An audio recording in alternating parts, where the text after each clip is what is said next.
are the New York Knicks. I'm back. Back in the New York groove. Well, it's the Knicks. New York. We are the New York Knicks. New York. For this new season we're about to enter, the Knicks taking no shorts just like winter. New York, New York. New York be about the Knicks, huh? But the best thing about New York City is K-N-I-C-K-S. Everybody say go New York, go New York, go! Go New York, go New York, go! Hey, what's up, everybody? It's the New York Knicks podcast, episode 536, part of Dash Radio. If you want to help support the show, you can go to our Patreon, patreon.com/nyknickspodcast. I am uploading all of the old episodes for Patreon members, just as something for you. Anyway, if you want to listen to the history of the Knicks sucking with our commentary, go to Patreon. you could see how we were so young and so naive, and how things just we thought the Knicks were going to be so good that when we started the show, we were all like, "Yeah, this is the perfect time to start." But by show 2, we were bitter assholes. I was looking back. I think it was by like episode 9. We're just like, "Oh, this isn't working out." The show's not working out. The team's not working out. Anyway, how you doing, Mark? Hi, Jay. Mark left the room. This is your special interview. This is Kristaps Porzingis. Don't I sound exactly like myself? Yeah, it's sound a little bit like Mark, but how you doing, KP? This is uncanny. This is how I sound. You don't believe me? I'm Kristaps Porzingis. If you're in the live chat, you'd see a video image of Kristaps Porzingis. And I am here as a special guest to tell the Knicks fans to suck it. Huh. That's bold words, considering the performance you just gave. Yes, I too was disappointed with Luka Doncic, or whatever his last name is. I played my heart out. I cannot carry the team in every game. Luka and all Jalen Brunson, all those Tim Hardaway, they're not good. I need better players around. What the hell's wrong with your show? What are these noises? We just got a subscriber on.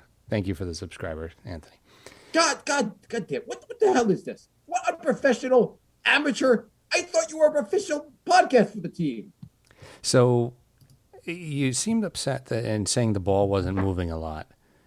I just want to point out that Doncic averages about 10 assists a game, and you average 1.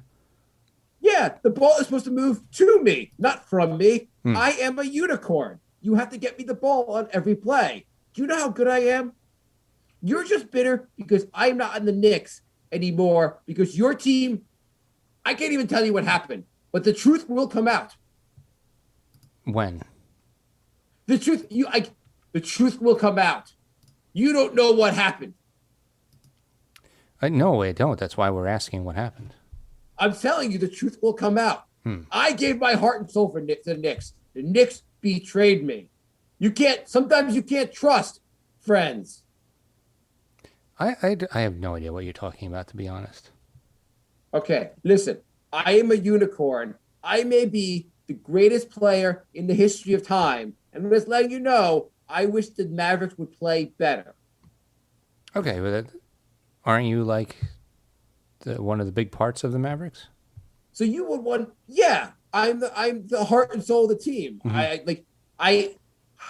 I am such a nice guy. I am letting the team pay me $30 million a year for the next 3 years. I think $36 million in year 3 to play for them. I've taken a very low salary to play for this team because I really believe in the city of Dallas.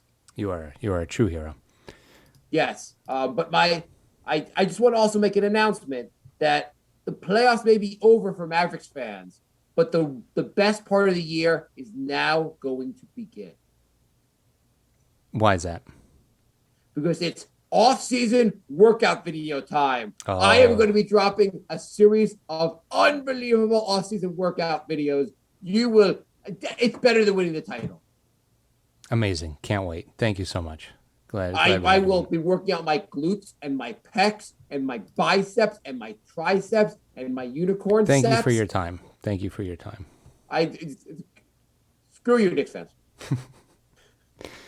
All right. What is up, Zapatekos and Duffin? We are going to talk about, I guess, the end of the season. And then we're going to... breaking news, the Knicks are not in the playoffs anymore. Yeah. Okay. There, I said it. Spoiler alert. So you asked me this. Do you feel better that the Hawks beat the Sixers? I mean, it's one game. They beat But them. yes. Do you feel better that they beat the Sixers in game one? And would you feel even better if they actually win the series against the Sixers? Right. Because I do.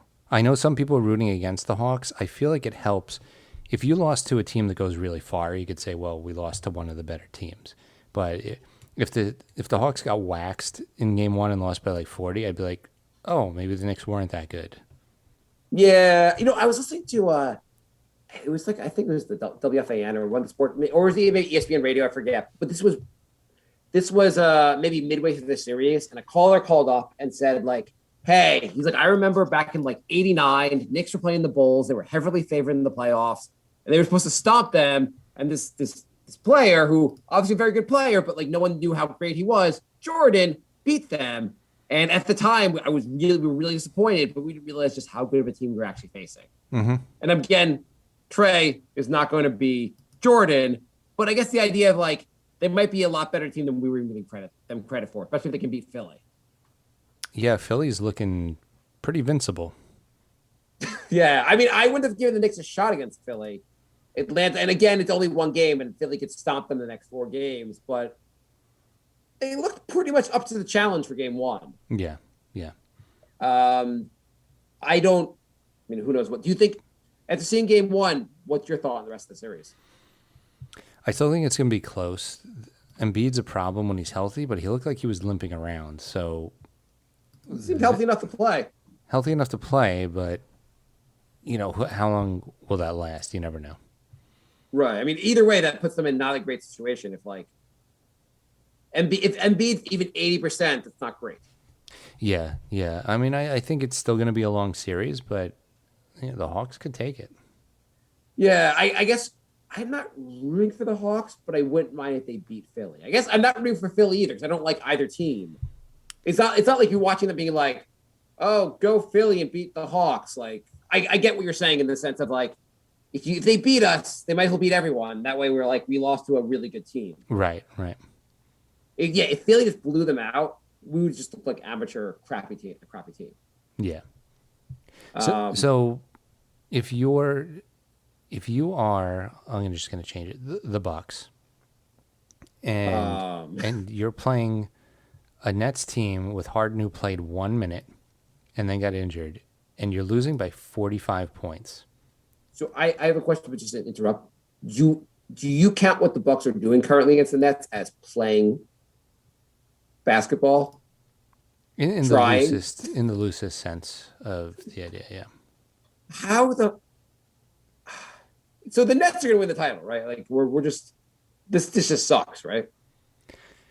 I mean, it's really looking like that. Like the Bucks aren't even competing, and there's no Harden. It's bad. I mean, it's annoying. Like I really, not just because it's the Nets. Like I'd be rooting against any super team. I'm glad the Lakers lost. It'll be fun when the Clippers lose. Like I just don't like when players just force themselves onto like a super stacked team and then brag that they're good. It's like, yeah, no shit. Like you have multiple all-stars on the team. Like great. I don't know if I'm rooting against the Clippers because I kind of need someone that could beat the Nets, and the Clippers might be my best bet now. I don't even know. I don't know. I think Phoenix looks the best right now. Utah looks pretty good too. So anyway, the Nets won by a decent amount in game one. Harden played 1 goddamn minute. He's out for this game. They're still doing load management, basically. I obviously Harden's actually injured, but Rich Peasant asked, would you rather root for Brooklyn or Atlanta? Atlanta. Yeah. I Brooklyn's my number one to see lose right now. People are like pretending the Knicks have a rivalry with Atlanta. It's like they played one playoff series. There's no rivalry. It got a little chippy, but like You can't see this being the beginning of a rivalry, though.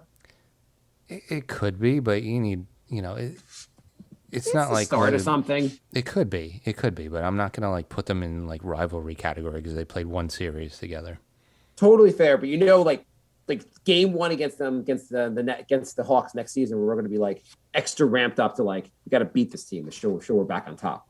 Yeah, absolutely. I mean, if they play each other 2-3 years in a row, we could call it a rivalry. But they might not even play next season. And yeah, it's also for a rivalry you can't lose 4-1. That too. Yeah, you got to have even if one team wins most of them, like the Knicks beat Miami, I think 3 out of 4 times, but all those series went 6-7 games, so that's a rivalry. Yeah. But so coach of the year, Thibs. What do you think? Coach of the year, Thibs. Yeah. No, it was announced. Oh, okay. Jay's like, yeah, I'm a fan of the Knicks. What the hell's your problem? He was named coach of the year. We now have the coach of the year, the comeback player of the year. We got a guy who was third in the voting for sixth man of the year. Mm-hmm. Pretty good season of like individual awards. Yeah, no, I mean, it's fair. Everyone thought they would be the worst team in the league, and they've made the 4th seed. It was a good season. I'm not. I don't like how they Randle went out in the playoffs. Finishes top 10 for MVP, maybe top 6 even. Yeah. I mean, it was a good season. It was a success. Okay, we're feeling good about the season. Yeah, why wouldn't we? Because we lost, Jay. How could you feel good about losing to the Hawks 4-1? You lost to a goddamn troll doll who can shoot the bat, who throws himself into other players and gets fouls called. I mean, we could do a whole show ranting about that. That's got to stop. But there was one play, I don't know who was covering him, but someone put it on Twitter where it was Tybal. Trey just threw himself into it and just throws himself in, that pretends he like the contact was from Tybal, and they call a foul. They gotta the NBA has to stop calling this shit. Has to stop letting the rest call this shit. It's cheesy. You watch older games and you don't see that kind of stuff. I don't know. It's just cheesy. I mean, they said like Trey has said, I'm going to basically you can exploit the rules, and I guess to a certain extent, like if these what you can do, fine, but the rules have to change in accordance. I feel like a lot of the really good player strategies now is to just try and trick the refs instead of playing basketball. It's like, how many times can I trick the refs tonight? And I don't know. I don't like that. I mean, Trey played fantastic against the Knicks, and he's a very good player, but he just does this bullshit. And all the best players in the league do this bullshit. Yeah. You see, like, Harden do this bullshit. You see Chris Paul do this bullshit. Like, but they just draw these fouls where you're like, you weren't fouled. You pretended you were fouled, and now we have to like put you on the lines. You get extra bonus points for being an actor. I mean, they reward it, so of course they're going to do it if they reward it. Yeah, it's just fucking annoying as hell. Okay, let's talk about the Knicks. So here's a question for you. The Knicks clearly had a subpar playoff performance. We had a great regular season. We would agree that it was a subpar playoff performance, right? Yeah. So one of the theories is all season the Knicks were playing with no fans or a limited number of fans, and now they actually heard somehow having fans in the building made them play worse. What do you think of that theory? That directly relates to an email, nyknickspodcast@gmail.com. Jorge writes, can Randle only play without fans? What do you think, Jay? No, I think it was just, I really think not having a point guard and for most of the series a center made a really big difference because Atlanta was able to just gang up on Randle.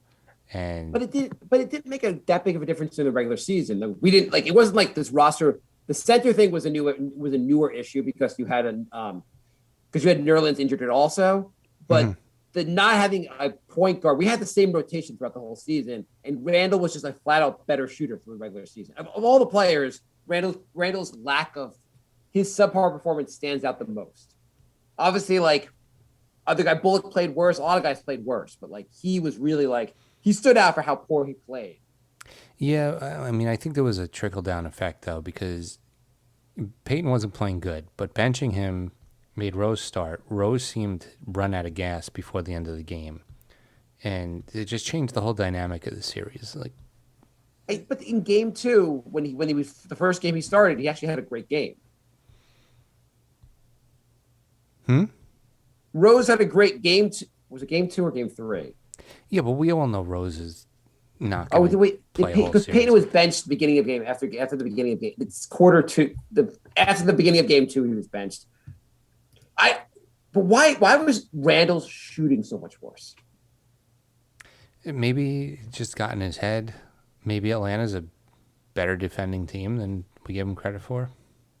Yeah, I mean that's as fair as anything. I mean, I think like he talked about last season putting too much pressure on himself, and it somehow backfired. And this past season, he kind of got how he needed to play, and maybe like the playoffs, he put too much pressure on himself again.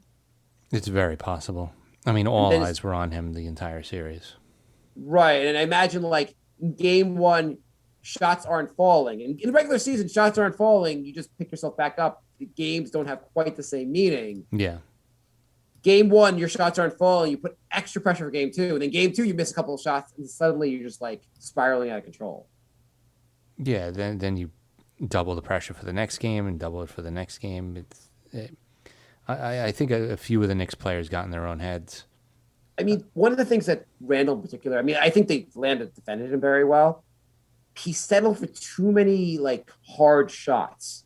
He just, instead of trying to like pick the higher percentage shots, he would shoot these more difficult shots where they in regular season sometimes they went in more, but they were just low percentage shots, and he would like miss them because they're more contested, long range twos.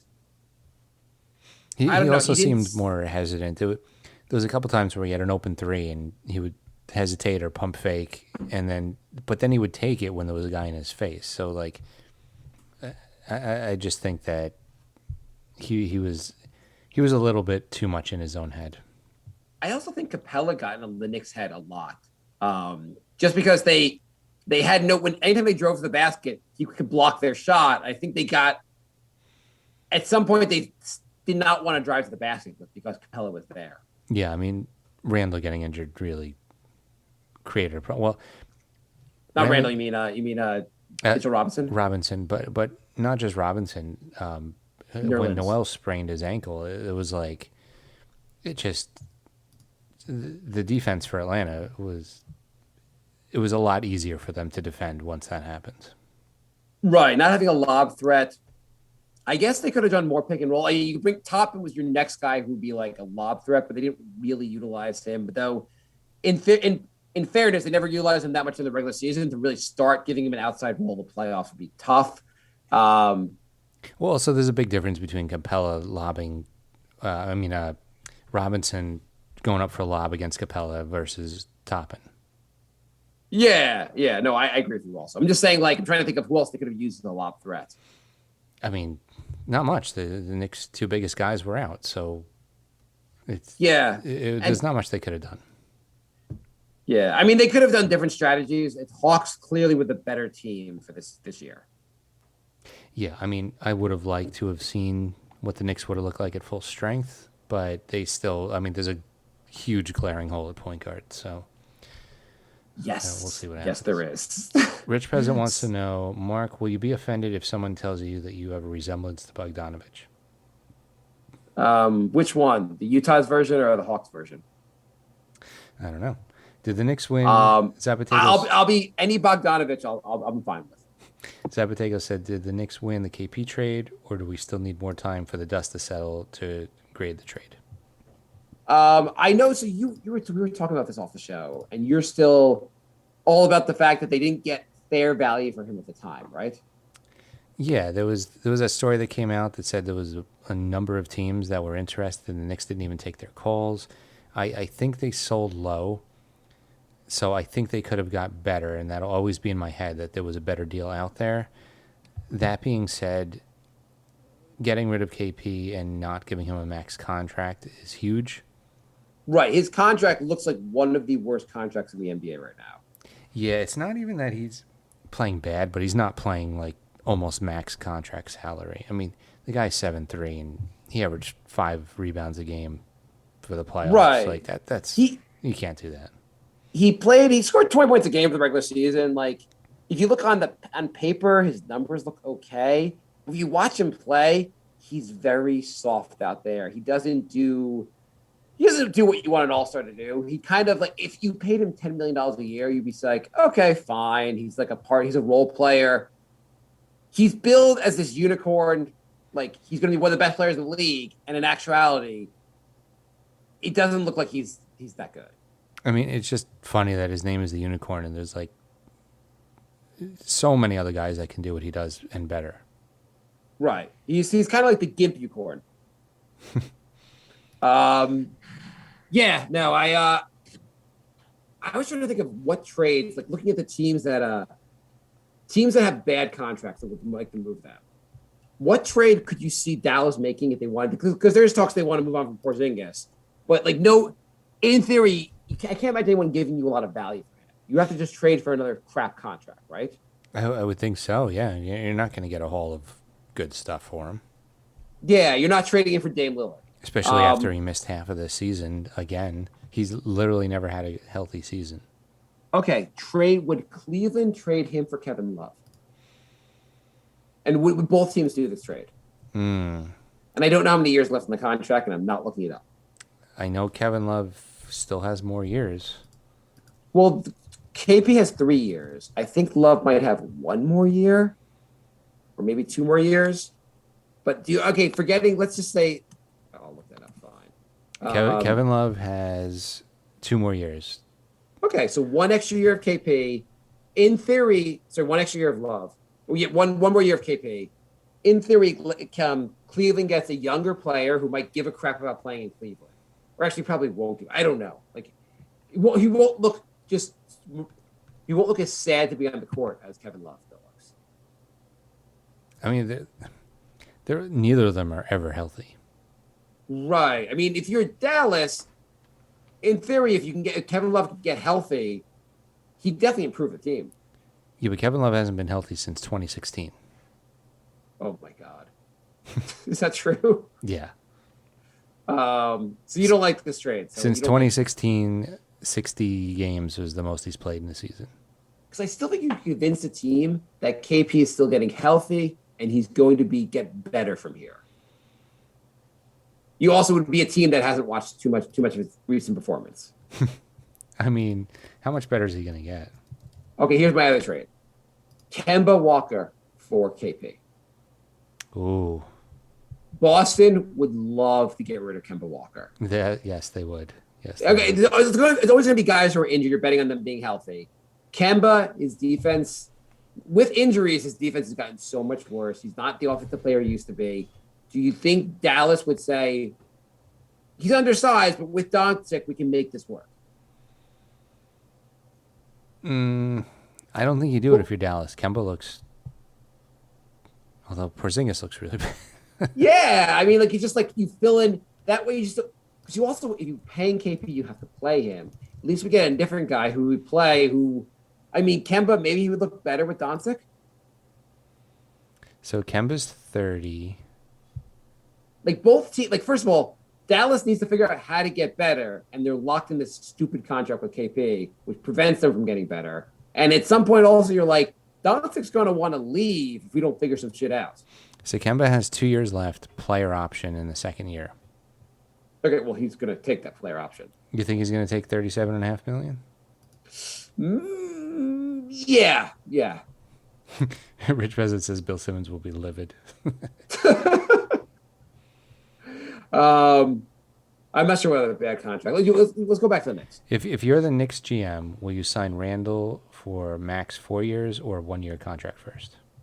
Okay, so this is the first question the Knicks really have to figure out, because so either the Knicks give him a 1-year, $20 million contract, they just opt into his contract, because it's a partially guaranteed contract where the Knicks can give him, I think it's 19 point something million. It's not actually 20, but which would be good value.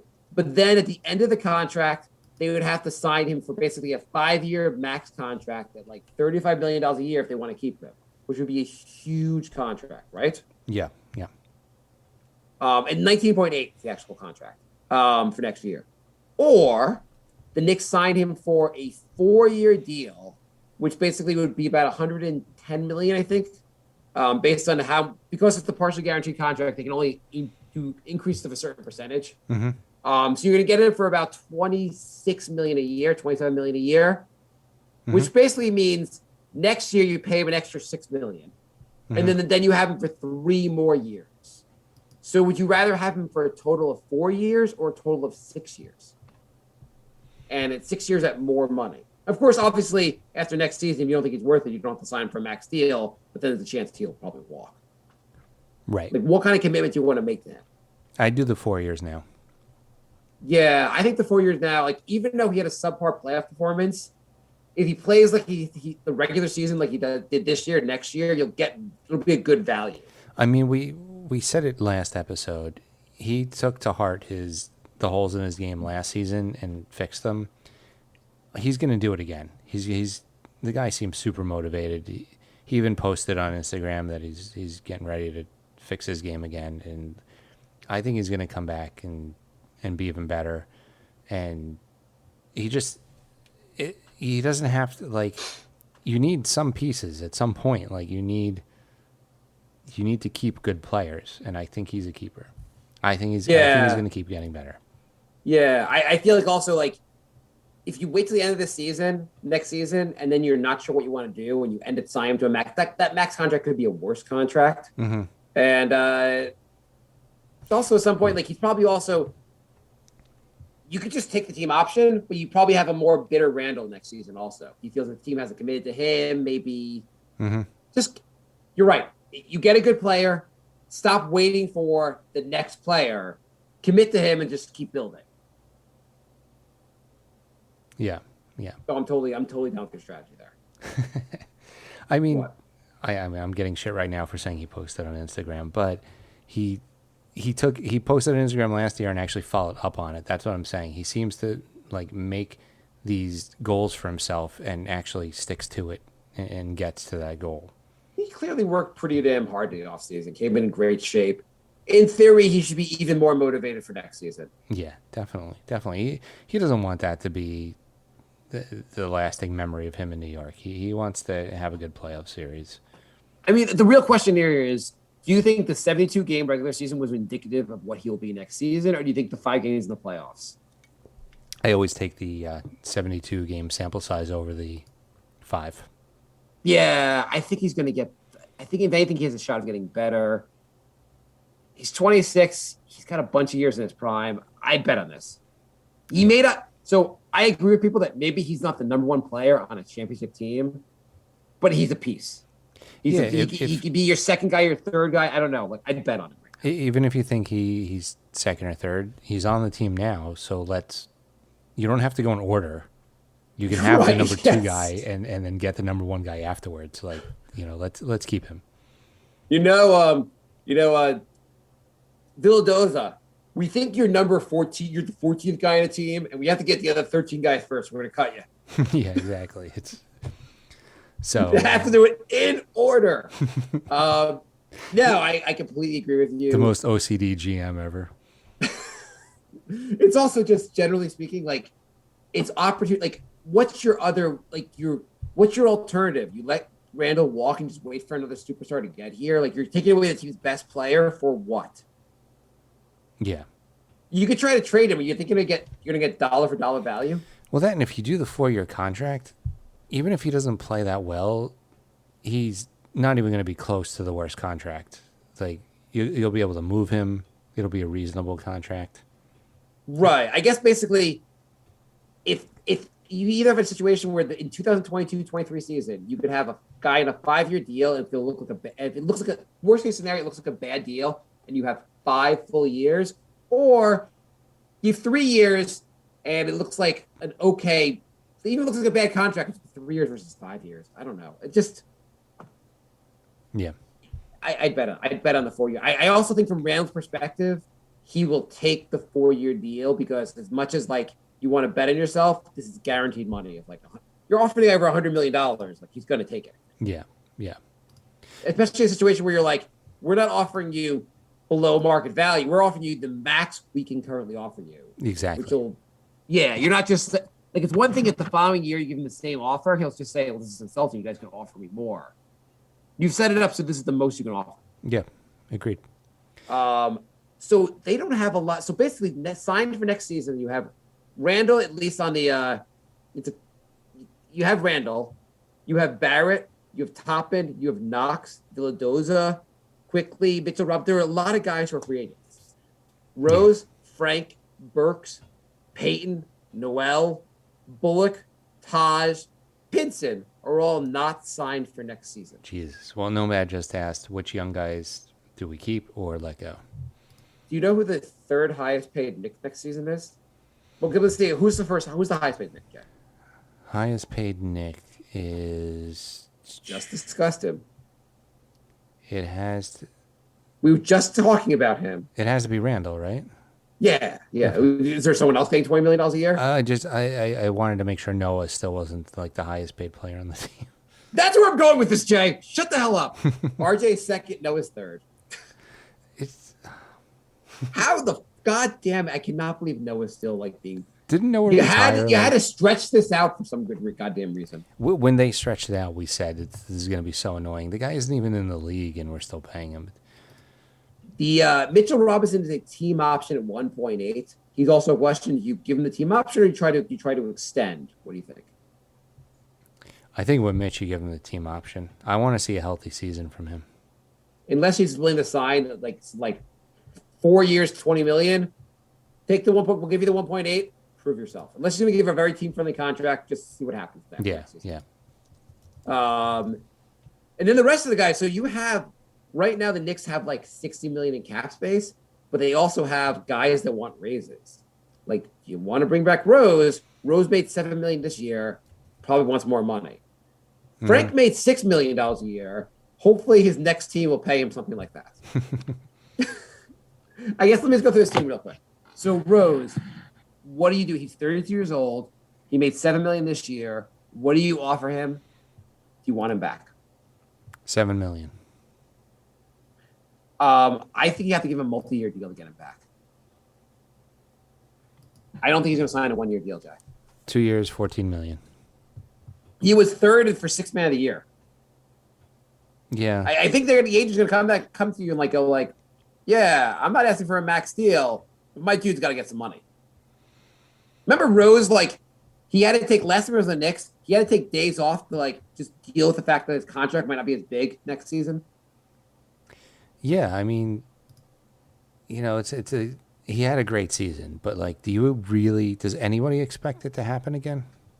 I know he looked pretty good. I'm just saying, I'm not giving him $20 million, but somewhere in the 10 to 15 range is what he's going to want. Is it crazy to give he was arguably your second best player. He might have been your best player in the playoffs. He's arguably throughout the season you can say Randle's your best, maybe Barrett's your second best. I don't trust it to Rose happen is again. third. I really don't. I don't trust it to happen again. I really don't. So I would give him 3 years, 30, 2 years, 30, maybe. I want to give him a short contract, but I'd give him some money. I don't know. Yeah, Frank, I think 330 is palatable. I wouldn't go higher than 10 a year. I'd go higher than 10 a year, and I think you're going to have to. I cannot. I think there's a good chance he'll want a little more, and it's not crazy for him to ask for more. Okay, Ntilikina. Is there any contract would you bring him back on? Vet minimum. Same. Burks. Burks got $6 million. He's 29 years old. So we're agreed, Frank, there's no reason to bring it back. Let Frank Stans go off about the fact that if only Cleveland would let him in the games, they'd be amazing. He's going to have a very good career in the Czech Republic. I mean, I guarantee next year he's on the team. Maybe he'll be on the Spurs. He'll have one big night where they'll be like, see, we should have paid him. And he'll disappear off the face of the earth. Yeah, he'll probably sign somewhere next season with an NBA team, and the year after, we'll never see him again. I don't know. He's one of those guys we could see being a mildly useful player, but never like very good. No, I give him one more year. He's 22, maybe. And either way, he's 22. Maybe he figures it out somewhere else. Mm-hmm. Yeah. Okay, Burks. He's 29, $6 million. What you doing, Jay? That's See, who is more important to bring back to you, Rose or Burks? Burks. I would take Rose first. I think Rose is a point guard. I don't want him being your starter, but I mean, he'd be a very solid backup point guard, or even shooting guard. I think Rose does more than Burks does for you. I mean, I think you're just saying that because the Knicks don't have a point guard right now. But you know what? I do agree with the argument that Rose plays more like a two guard, if anything, these days. He's not the best passer anymore. I'm just saying I think Rose is a better player currently than Burks. I think I'd rather have him. Again, who knows what happened with injuries? I just think Rose is currently a better player than Burks. Okay. Okay, so what do you do to you want to bring Burks back? What do you pay him? I do, but I think again I don't go above 10. Okay. So do you do a multi-year deal? Most guys want multi-year deals. Yeah, 2 or 3. Definitely not 4. Okay. Elfrid Payton got 5.7 this year. Mm-hmm. Do you think the Czech Republic team will pay him the same amount to play next to Ntilikina? No, I don't. Okay. Is there any contract? Okay. From 1 to 10, with 1 to 10, with 10 being the Knicks just traded for Bargs, how angry will you be if the Knicks bring back Payton? They won't. We don't even have to worry about that. Okay. Nerlens Noel. He got $5 million this year, 1-year deal. What happens next year? Or what makes sense to you? I want to see him back. What do you offer him? 10. I want everybody to think 10. Everyone 10. You get 10 million. You get 10 million. We all get 10 million. I want 10 guys making 10 million. Yeah, I mean, I would like to see him get below 10. It's also like if you're going to win 10, you're going to start running out of free agency money. Yeah, I know. Okay, next guy, Reggie Bullock. He got 4.2 million. What do you think? Had a good year. He had a good year. So he had a stretch that, like, first month or so wasn't as great. Playoffs obviously wasn't very good. I assume the Knicks contract negotiation with every player will be, okay, before we discuss contract, let's watch you in the playoffs. See what you did against the Hawks. Well, now let's negotiate. What do you think? Yeah, Anthony's saying 3 years, 20 million. I think that's fair because there's a lot of guys who can shoot threes. So going above 7, I don't think is a good idea. There really are a lot of guys who can shoot threes. I get the sense that a lot of it's not as unique of a skill. Like so many guys practice this all the time now. That like the fact that Reggie Bullock can shoot 40% from 3, it's not that unique. I mean, freaking Brook Lopez is shooting like 7 threes a game now. That guy didn't shoot a 3 for like the first 5 years of his career. Everyone's high volume, and there's a decent chance that the Knicks just drafted 2 guys that could shoot. If they use their 2 picks on guys who could shoot, they might get a guy who could shoot somewhere. Maybe he could shoot 40% also. I mean, obviously this is an important thing to be able to do, but I don't know. You don't have to pay the guy $20 million a year. You don't have to pay him Bertans money because he shot 40% from 3. Yeah. So 23 years, 20 sounds pretty good to me. Do you know Brook Lopez didn't take a 3 for the first 5 years of his career? He used to shoot long 2s though. Like it's not like it's not so crazy that he's shooting the 3s. Mm-hmm. But I know what you're saying. It is crazy, but like he used to shoot pretty long 2s. He's shooting them now at a pretty poor rate though. What's he shooting him now at? This season was 33.8. The last season was 31.4. Oh, that's crap. I also feel like a guy these 3-point shooters are very like shooting 40%. Again, it's a major skill. Obviously, you shoot 40%. I'm just saying there are a lot of guys that do it for a season, then they suck the next season. Mm-hmm. Like there's a decent chance Bullock shot 40% this year. He shoots 33% next year, and then like the fluctuation. There's a big fluctuation there. So who is madder, Knicks fans at Randle or Bucks fans at Chris Middleton? Is he playing that poorly? I'm not watching the game right now, obviously. Well, he was 7 for 20 tonight, which is not very good. And Well, I think when they said like who's our big three, Milton just pointed at Brooke and said, "No, not me." In game 1, he was 6 for 23. And 0 for 5 from 3. Giannis couldn't get 20 points tonight. I assume he only played 31 minutes because the game was a blowout. Yeah. But wow. Okay. Through the rest of the roster real quick. The only other guys left are Taj, 1-year deal. Can we agree that no more than 1-year deal and vet minimum? Yeah. And Theo Pinson, could we replace him with a player that needs to be on the team? Yeah. Yeah, let's do that. Okay. So how do we improve the team from here? There's a couple avenues, right? The obvious avenues are there's a draft. Mm-hmm. There's free agency. And then the third avenue is players who are all-stars forcing their way in trades to your team, right? Yeah, yeah. Okay, so there's trades, so basically free agency, draft, and trades. Let's the Knicks have draft picks. We can hold off on the draft, right? Yeah, yeah. They have, here's a question. Would you be Knicks have the 19th, 21st pick? Would you packet those picks to move up in the draft?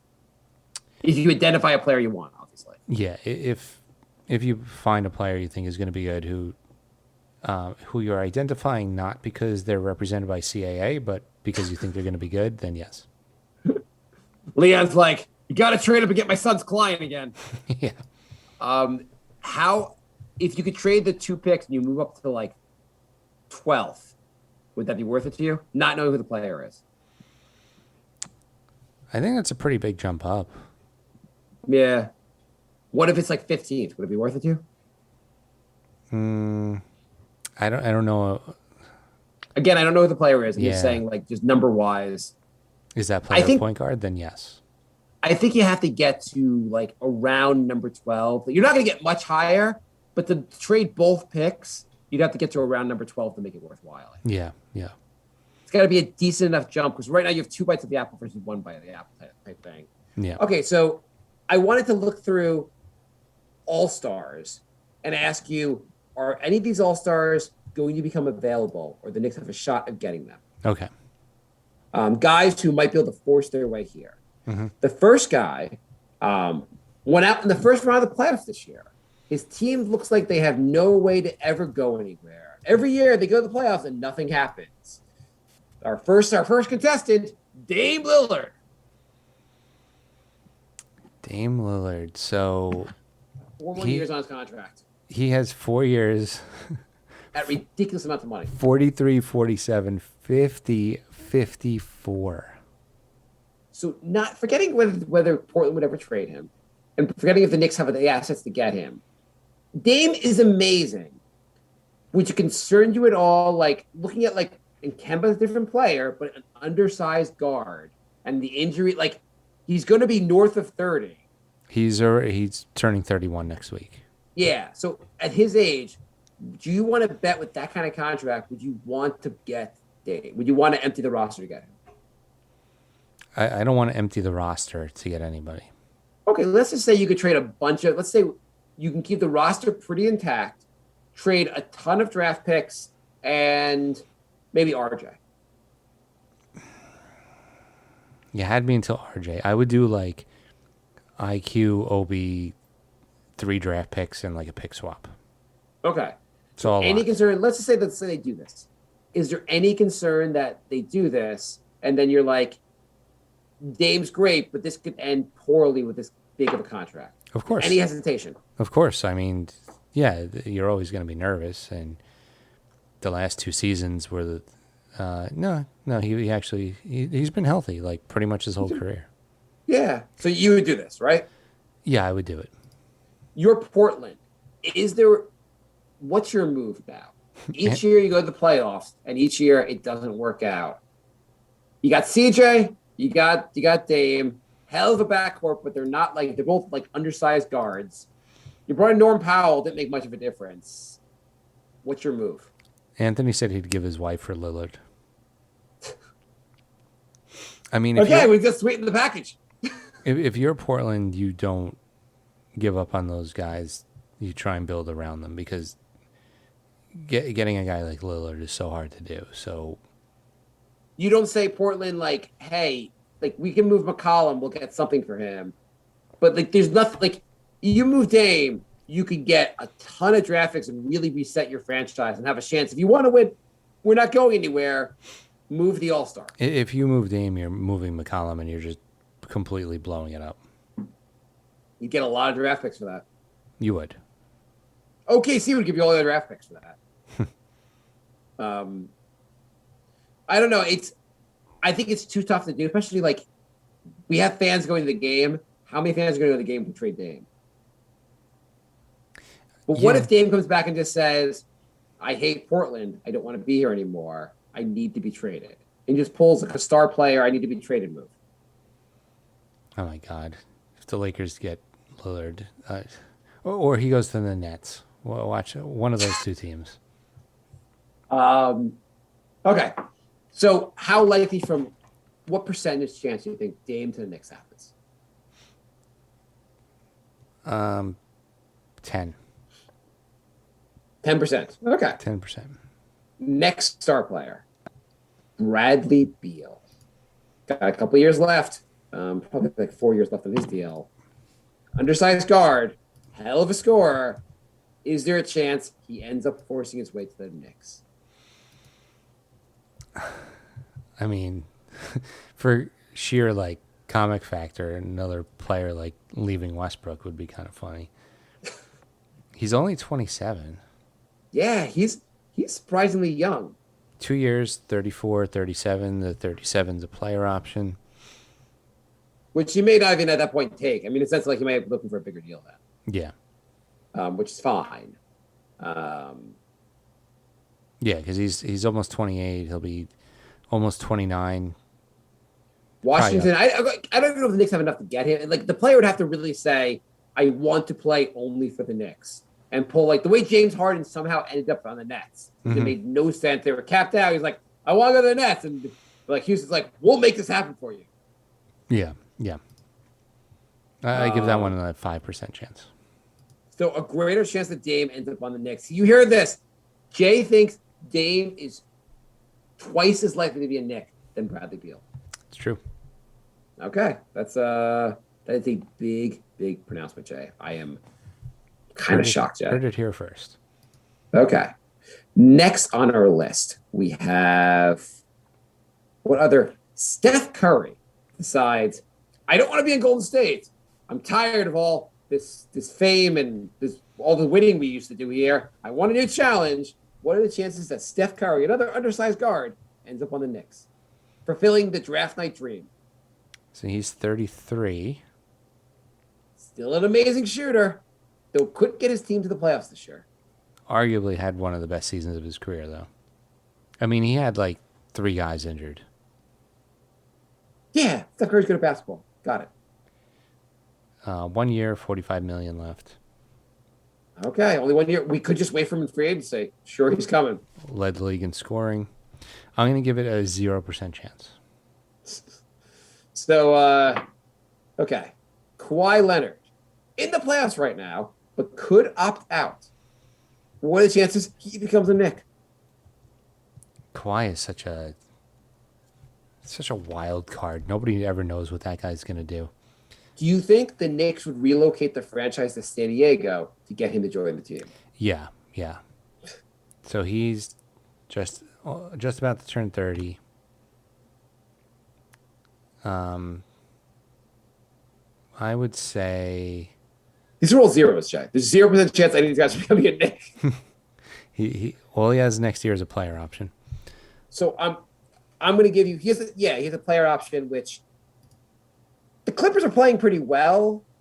I just don't see Kawhi wanting to be. He also wants to be on the West Coast, I feel like. I'm going to give you a couple players that I think there's a possibility in the future they could want to come to the Knicks. So Okay. First one, Luka Doncic. So I was just looking at the nicknames. Yeah. Are you familiar with Kawhi's nickname, Fun Guy? Where did these come from? On basketball reference, they list nicknames. That's I guess it's like calling a guy tiny, right? And Board Man. Okay. Okay, so Jay, Luca is now in year 3. Mm-hmm. So he basically will have one more year, and then he could. Like they only keep like then he could just he could decline the max deal from Dallas, which is all for him, Yeah. and try to like come to the Knicks. Yeah. Whether through trade or free agency. Mm-hmm. Dallas is in not the most amazing position because they have Porzingis. Mm-hmm. Maybe the Knicks will really win the Porzingis trade when Porzingis being on Dallas forces Luka to the Knicks. That is the 4D chess the Knicks were playing. I'm going 85%. This is not completely crazy in the sense of like it's a huge market. Everyone loves New York. The Knicks are respectable and Dallas is kind of stuck in a rut. Maybe. If KP drives Luka nuts and Luka doesn't re-sign and just goes to the Knicks, I can definitely say the Knicks won the KP trade. Exactly. The next one for you, Zion. I'd like to point out that the Pelicans seem to suck despite having Zion and Brandon Ingram. What do you think, Zion? And maybe Thibs could teach Zion how to play defense. Mm-hmm. Okay, I'm gonna go Again, same year, same idea, contract. I guess Zion is year 2. We have to wait a little bit longer. Yeah. But what do you think? Or you could just force his way out and just say, "Hey, Pelicans, I'm done with this crap." Mm-hmm. I'm gonna go 1%. So Luka, you took an 85% chance, but Zion 1%. Why is that, Jay? I'm definitely not putting my own personal biases into these percentages. Okay, next one. Jason Tatum. Boston didn't go anywhere with Brown and Tatum this year. They're kind of in a bad space with the cap with Kemba Walker. Maybe Tatum says, I'm disgruntled. I want to be a Knick. I'm gonna go 4%. Actually, not an all-star, but Brandon Ingram. What do you think about him? Big deal. They're not going anywhere with the Pelicans. Maybe he wants out. Maybe he's like, Mr. Zion's trying to steal my thunder. 20%. Okay. Zach LaVine. 13%. Okay. Devin Booker. 0%. The other avenue for improving the Knicks team is free agent. Where are we on time, Jay? Yeah, we're pretty much out of time. Okay, we'll do free agency another week. Okay. So two quick questions on Facebook. Oscar writes, if we have the chance to do so, do we swing for the fences in the offseason or do we keep building and stay the course? So steady and build or push all your cards to the middle and try to go for it? I think steady. I feel like swing for the fences usually means gut your team for one guy, and that never works out. For the Knicks.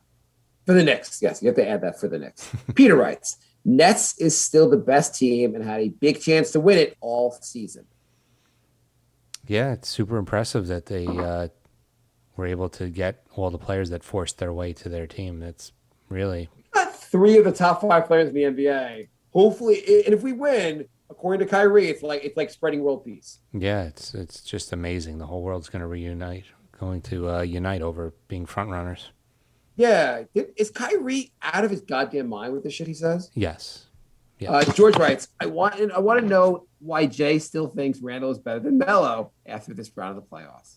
Jay, you want to give me a couple? 72-game sample size over a 5-game sample size. I think you just need to, Jay, stop trying to explain yourself and just say, I'm sorry, Melo.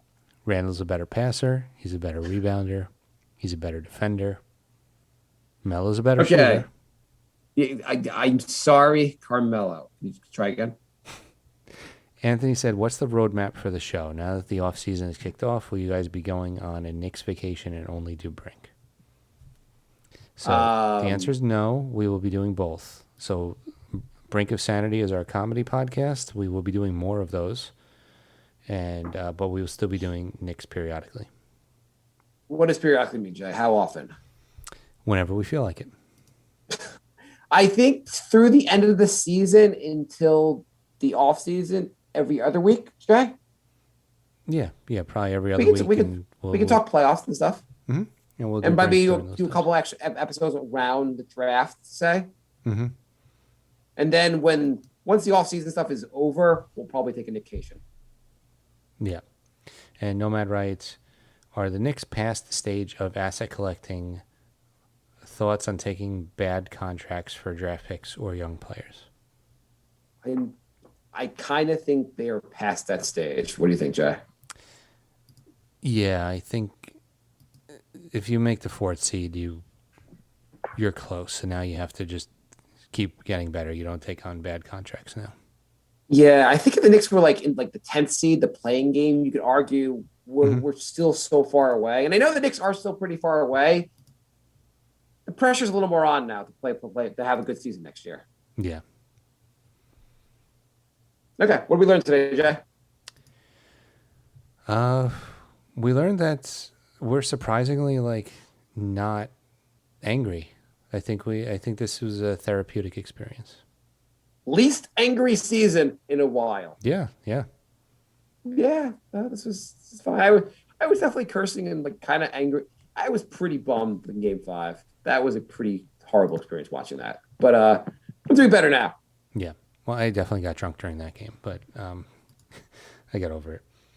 Jay, I have a question. Yeah. If the Knicks win just 17 games next season, what time will your funeral be? I mean, that might kill the show.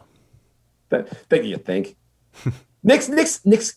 I put this challenge. I don't know what we'll do with the show. Knicks have to be a pretty decent team next year and have to be a playoff team next year. Yeah. I mean, I don't think they'll be a fourth seed, but they'll still be a playoff team. Okay. Tune in soon when we talk about free agency and everything else, playoffs and all that. Thanks for listening, everybody. Thanks for joining in the chat. Always appreciate when people join us live, and we will be back. Jay, what time is Doncic arriving, by the way, to the Knicks? Oh, around 11:45 at night. Cannot wait. He comes a Knick. Yeah, it's going to be great. Bye,